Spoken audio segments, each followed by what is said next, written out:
Dort fue seguido en 1643 por un prestigioso encuentro de divinos en Inglaterra. La Asamblea de Westminster también se hizo bajo los auspicios del Estado.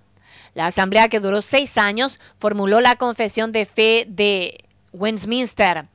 Esta ha sido denominada la declaración sistemática más completa del calvinismo jamás creada.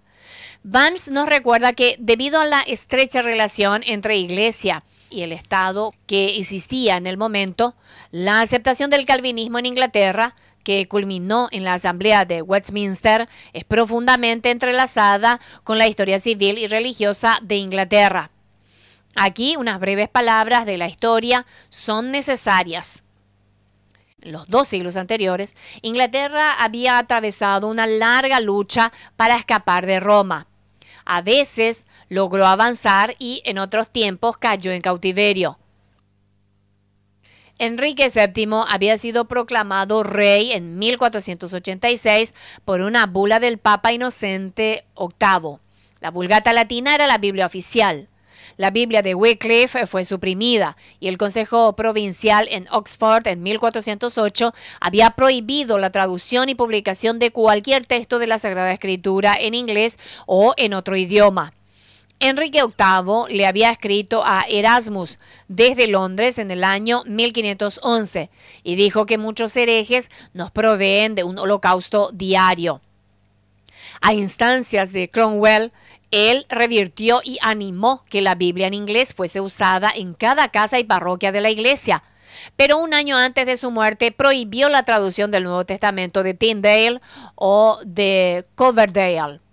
Durante su breve reinado, el rey Edward VI convirtió a Inglaterra del catolicismo romano y dio la bienvenida a los teólogos reformados del continente, permitiendo que el calvinismo se estableciese allí y desde entonces no desistiría.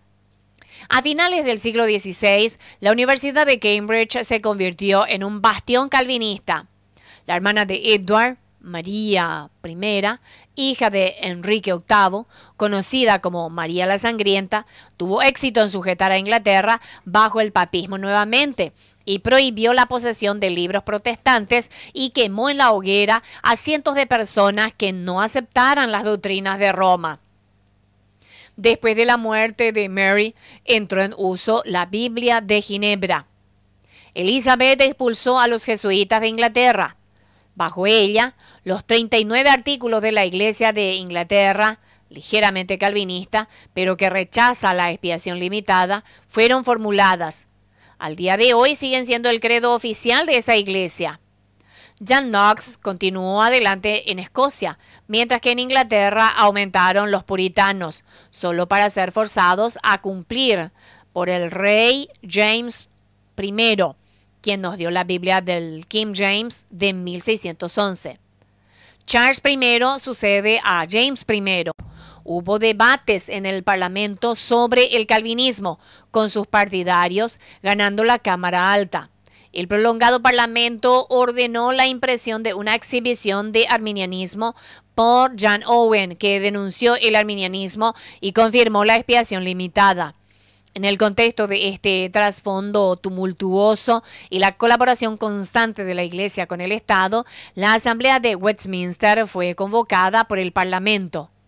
El Parlamento libró una guerra civil contra el rey, abolió el episcopado, expulsó a 2.000 ministros monárquicos, convocó a la Asamblea de Westminster, ejecutó al arzobispo Laud y finalmente ejecutó al mismo rey en 1649. Nuevamente los calvinistas tenían la ventaja. Westminster no era una reunión de los representantes de todos los verdaderos creyentes, sino solamente de los calvinistas que habían ganado la Cámara Alta en el Parlamento.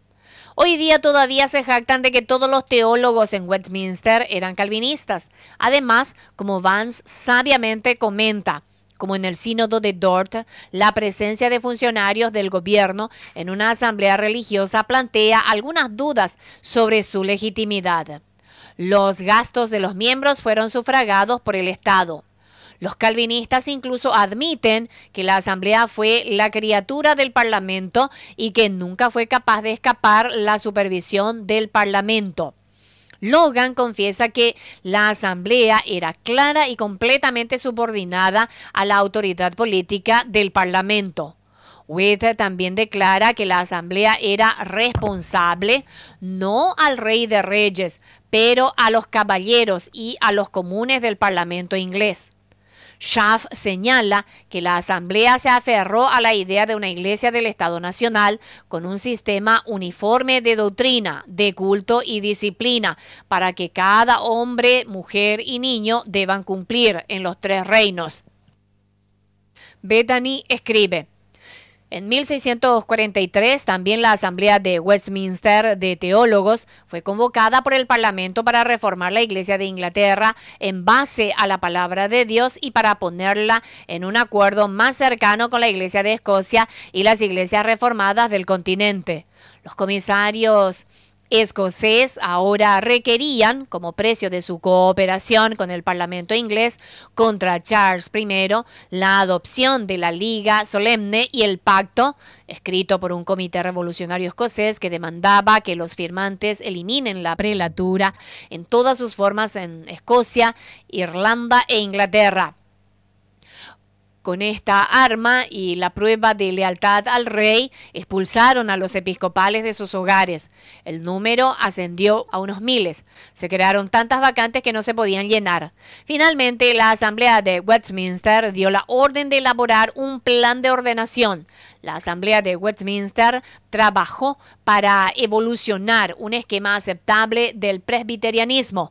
Sin embargo, los miembros independientes proponen tolerancia para todas las sectas. Pronto nació la pregunta: ¿tenían los presbiterios el poder de inclusión o exclusión de los miembros, o era responsabilidad de cada congregación independiente ejercer ese poder? El Parlamento se comprometió a resolver el asunto ordenando que todas las personas agraviadas por la acción de un presbítero podrían apelar al Parlamento. Cromwell intentó en vano reconciliar a los independientes y presbiterianos. Los presbiterianos predominaron en el Parlamento y en 1648 demostraron su intolerancia permanente mediante la promulgación de que todos los que niegan a Dios, la Trinidad, la expiación o los libros canónicos de las Escrituras o la resurrección de los muertos y un juicio final, sufrir los dolores de la muerte, igual que un caso de delito grave sin beneficio de clero. Se especificó un largo catálogo de herejías de segunda clase que sería castigado con pena de prisión.